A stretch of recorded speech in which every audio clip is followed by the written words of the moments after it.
5 years ago, I had £0 to my name, was earning £500 a month. Don't even know if that was legal, by the way, and I had no idea what financial literacy meant. Now, just 5 years later, I have a 70k plus net worth. I earned 88,000 from my business this time last year to now.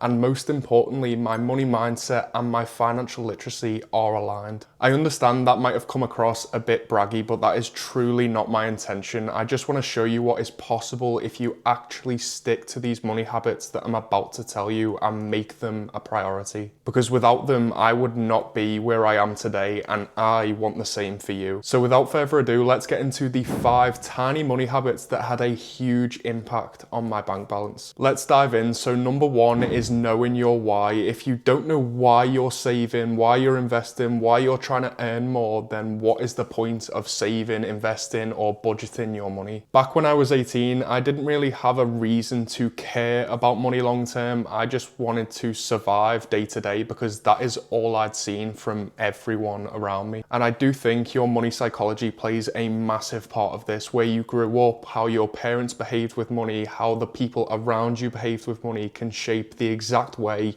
you believe money today. And then when I started consuming personal finance content and realized you don't have to live like this forever, you don't have to just survive day to day. There are ways where you can make your assets work for you. You can build businesses, you can do these big things without really putting any limitations on yourself whatsoever. And I think once I actually sat down and wrote about what I wanted for my life in the future, that is what really gave me the purpose to understand money, to become financially literate. Because when you realize that you can help your family, you can have less stress, you can go to sleep at night without worrying about money, then you're obviously going to take it more seriously. I just wanted freedom, options, less stress, and more time to spend with my family, and that was the entire reason why I took finances so seriously from the age of 20. Because once you realize that money kind of does control all of these things and how much you have of it, then you have to start taking this stuff seriously. Because unfortunately, no matter what you believe, money is going to be in your life anyway, so you may as well get good at it so you can enjoy the life you actually want to live. And this is what gave saving, investing, budgeting, and making money an actual purpose, because I realized I didn't just have to earn it to survive. I could use it to create the exact life I wanted and the abundance that it brought with it. Because when you don't know why you're doing something, it's so easy to fall off. But then when you're like, oh, I need to save X to go on this holiday, or I need to invest this amount to retire early,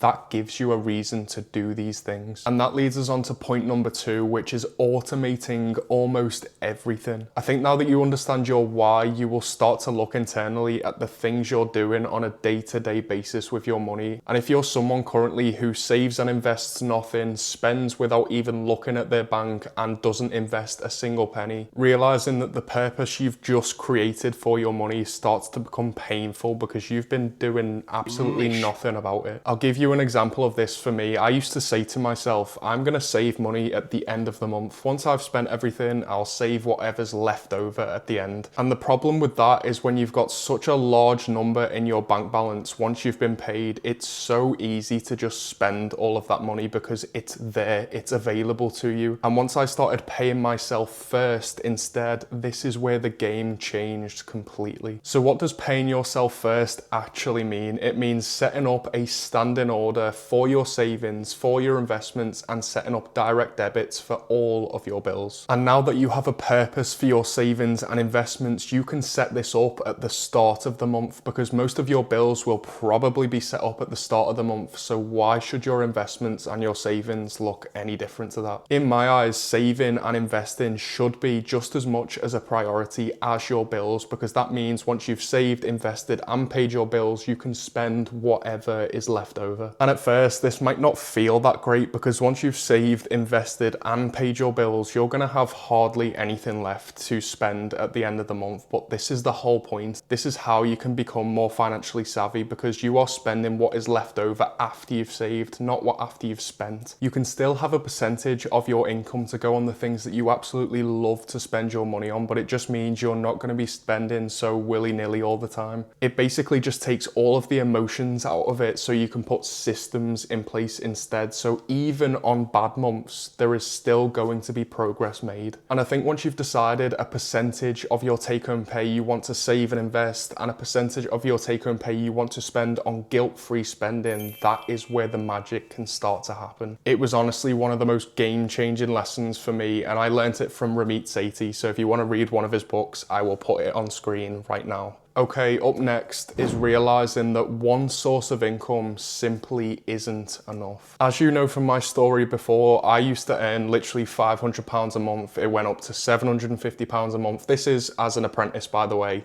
Then as a full-time job, the max I earned was £1,955 take home after my job. And honestly, if you're looking at today's economy, it just isn't easy to live on that type of money anymore. Like back in the day, of course, you could live on just one person's salary and you could have 2 kids and still be fine and buy a house and do all this stuff, but that is simply not the case anymore. Basically, what I'm trying to say is you can only cut back so much. You can obviously spend on the things you love and cut costs mercilessly on the things you don't like to spend money on, but there is still a massive problem at hand, and that just is the cost of living crisis. So here, I think the biggest thing for me was just having that mindset shift that it is possible to make money alongside your job or to start a business, because some people just don't even believe that is possible. I think it's just so ingrained in us to think we can only go to school, we can only go to uni, we can only get a job, and that is the only way of earning money, when there is so many opportunities out there online, especially now with social media. And I must say, I did not get this perfect when I started. Jesus, I really didn't. I started with appointment setting, I started with drop shipping, I started with forex trading, I started with picking penny stocks. I even fell for a Ponzi scheme. It's not easy to get to the point where you make money online, but it is definitely possible. I think the biggest thing on this is just realizing that getting rich quick is a complete scam. That is not the way business is, or building bodies, or becoming educated is possible. It is always down to long-term, boring, consistent work that actually makes the money. And obviously I can only speak for me on this, but creating content has been one of the best life decisions I have ever made. There has been so many opportunities I've had just because I posted that video that one day. It made me realize that building a personal brand leads to so many different ways of earning money, such as UGC, affiliate marketing, brand deals, and all of these different ways you can make money through social media. Even weird ones like market research, mystery shopping, or just simply getting cash back on your items can give you another £100, £200, £300 a month to help you pay your bills, or give you that extra boost to save and invest some of your income. The main thing to realize with this though is it's probably going to be a slow process. You're not just going to have success as soon as you post your first video or you apply for your first market research study. Like, that's not how it works. Business and side hustles still do take time to earn the money that you actually want. But if you're persistent and consistent enough and you're willing to look a little bit cringy, you can actually create all of these opportunities for yourself. But you do have to get rid of that typical UK mindset of the tall poppy syndrome. And yes, at the start, your mates are probably going to laugh at you. They're going to take the mick. They're going to do everything they can to get you to stop. But once they realize the success you can have with all of this stuff, they are going to be the ones asking you how you did it in the first place. And I don't know who I'd rather be, but I'd definitely rather be the person who earns more and has more breathing room, rather than someone who just drags other people down and has no money spare at the end of the month. Okay, so let's move on to habit number 4, which is not hiding from reality. And this is one I used to do massively. I used to bury my head in the sand and not look at my bank balance when I went on multiple nights out on a weekend. I'd just leave it, not even look at it, and face the consequences later. I just used to tell myself lies. I just used to be like, oh, I'll do it later. I'll do it when I'm older, because at the point I was only 18, 19, 20, and then that turns into 23, 24, and you're like, okay, now I need to actually start taking this stuff seriously. So I think the turning point for me was just facing reality, just being like, right, I actually need to look through my accounts now. I need to take some accountability for what I've been doing over the past few years and actually start to get a rhythm, start to have a system in place where I can actually save, invest, and enjoy my life at the same time. Because if you know from life, if you put something off, if you leave it long enough, the problem is only going to get worse. You know this from eating habits, you know this from not going to the gym. It happens in every single facet of our life, and money is no different. So for me, I started taking my personal finances seriously when I was about 21. I started learning about it when I was 20, but when I was 21, that is actually when I started taking action and started taking accountability for some of the things I'd done over the past 3 years. And I don't know if any of you have felt this before, but when you're going to do a big task, or you've got something you're scared of doing, or you've got an email to reply to that you're really scared about, it's actually not as bad as you think it is. And that's the exact same with money. Like when I looked at it, I was like, oh, okay, this is actually fixable. Maybe if I left it another 10 years, it would have been a bit difficult, but I only left it 3 years and it was actually manageable. So what did I do? I started taking imperfect action. Obviously, I wasn't financially educated enough yet to the point where I was amazing with money, but I was actually moving forward with it. I was tracking my expenses. I was saving some of my money. I was investing some of my money. I was just taking little baby steps to the point where I actually felt like I was making progress. And it doesn't have to be perfection, it just needs to be progress. And then for me, I carried on learning about personal finance. I watched thousands of videos of it, countless podcasts and endless books. And with all this information I was receiving, I was trying to make little tweaks here and there to my finances and my money mindset so I could actually improve and keep making progress. So if this is your sign to grab a hold of your finances and stop being an ostrich and burying your head in the sand, please start taking action from here. Because as James Baldwin said, you can't fix what you don't face. Now we are on to the last tiny habit that will impact your bank balance massively and get you dangerously ahead, which is investing small, often and early. We are fed so many lies about investing. It's actually unbelievable in the UK. You have to be rich to start investing. You need loads of money to start investing. You need loads of knowledge to start investing. None of that is true. You can start with as little as £1.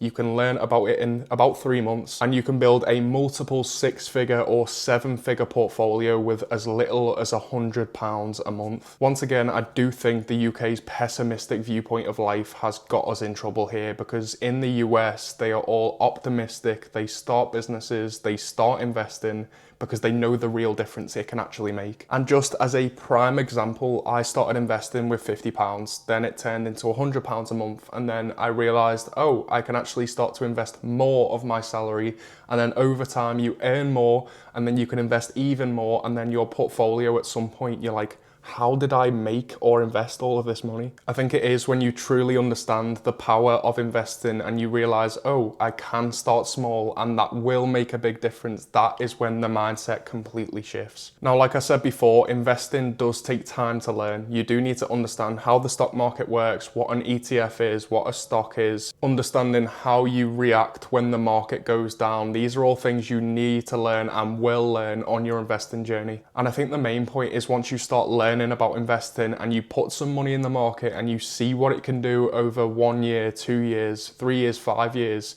then that is when it becomes really addicting, because you're like, wow, it can actually compound into a number I didn't even think I could have saved. But if I was to give you some investing tips to get you started on your education, it would be to invest regularly and don't think about it. Avoid the news and the media at all costs. Let time and compound interest do the work, and you have to shift your mindset to being a long-term investor. You're not going to make money fast. Your money will go up and it will go down some years. That is the whole point of investing. It is not like a traditional savings account where you get a guaranteed interest rate. You're just betting that the world will keep spinning and businesses will continue to get better. That is basically what the stock market is. I honestly don't think any of these habits have been extreme or complicated. I actually think they've probably been talked about before, but hopefully the way I've framed it can help you in your own life, and my experience can help your experience moving forward, because these habits were were truly what took me from zero to where I am now, and I hope it can do the same for you, or just amplify where you currently are already. And if you do think this is quite extreme and you don't want to take things too fast, be my guest. Maybe start with one habit at a time, focus on one habit out of the 5, and then slowly over time just tick these off. It doesn't matter how small the changes are, as long as you are making the changes and you are making progress. That is the real winning formula of our lives. So if you do want more personal finance content just like this on YouTube, make sure to give this video a like, make sure you subscribe, turn the bell notifications on, and I will keep posting at least once every 2 weeks, hopefully once a week. But until next time, see ya.